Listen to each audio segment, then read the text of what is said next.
За сайн байцгаана уу. За ажилчдын цалин үлсний бүртгэл хийхэд шаардлагатай одоо анхан шатны баримт болдог тийм ээ.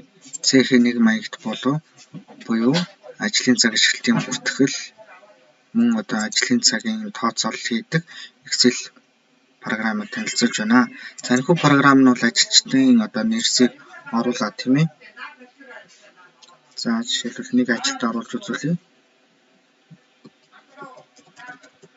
За ингээд ажилтныхаа мэдээллийг оруулаад эренблэх тавьчийг дарна. За ингээд ажилчдын нэрс эренблэгдлээ. За энэ нэрсээ хуулаад import sheet-эн дээр оруулна. Import sheet-эн дээр орууллаа. За ийм 5 ажилтны одоо ажлын цагийн бүртгэлийг оруулж үзүүлье.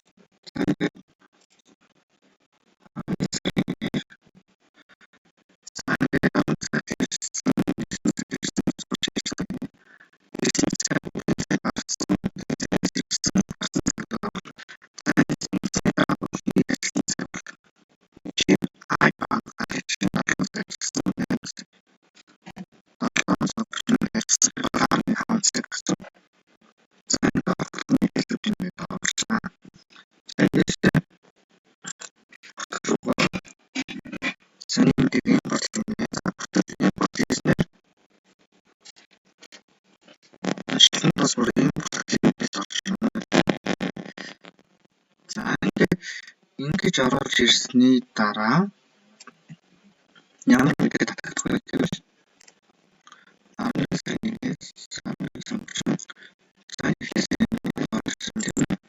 За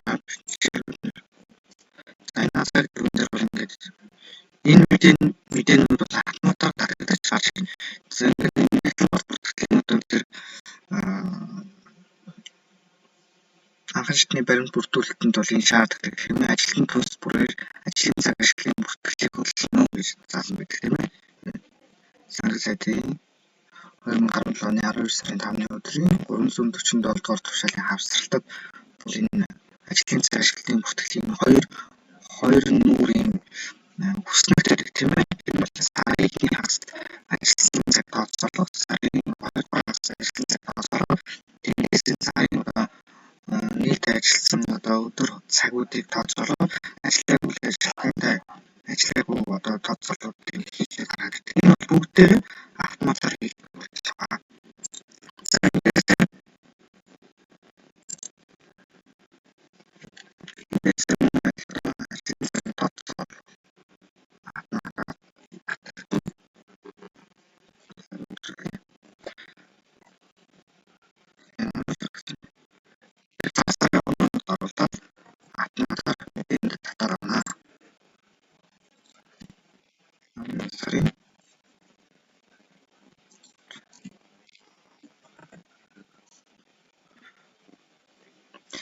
Гарны цаг нийт ам 2 баярууд байна.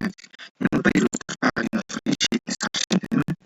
11 сарын 24-нд Чингисхан хэлсэн өдөр юм байна. 11 сарын 6-нд дууссан баярууд юм байна. Энэ хоёрын одоо нэг ажлын таарч нэг амлалтын өдөр таарч ихээр амлалтын өдөр таарсан юм болохоор амлалтын өдөр таарсан нэг байгаа. Гараад ирнэ тухайн сард. Нийт тухайн ажлын өдөр бол 22 өдөр байсан. Тэгвэл нийтээр амрах баяр эзлэх 2 өдөр байсан. Тэрний нэг нь амралтын өдөр таарсан учраас тооцогдохгүй, нэг нь ажлын өдөр таарсан. Ингээд яах нь вэ? Ажлын өдөр 21. За ингээд энэ зүйлээр ажиллах хэрэгтэй. Тэгтэл одоо ажилчдын байлга энэ хүн бол 7 цаг ажилласан өдөр ажилласан. Бүгдний өдөр ажилласан боловч зарим 7 цаг, 8 цаг, 7 цаг, 7.5 цаг гэх мэт ажилласан байна гэж гараад ирчихнэ. Хэрвээ ажиллаагүй бүртгэл оруулах бол ажиллаагүй шалтгаанд бүртгэл гараад ажиллаагүй бүртгэл яах вэ?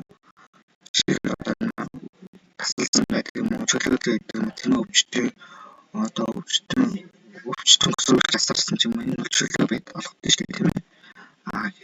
Эсвэл одоо ээлж амралтай ч гэдэг юм уу тийм ээ. Харгалзсан тэмдэглэлүүд оруулдаг.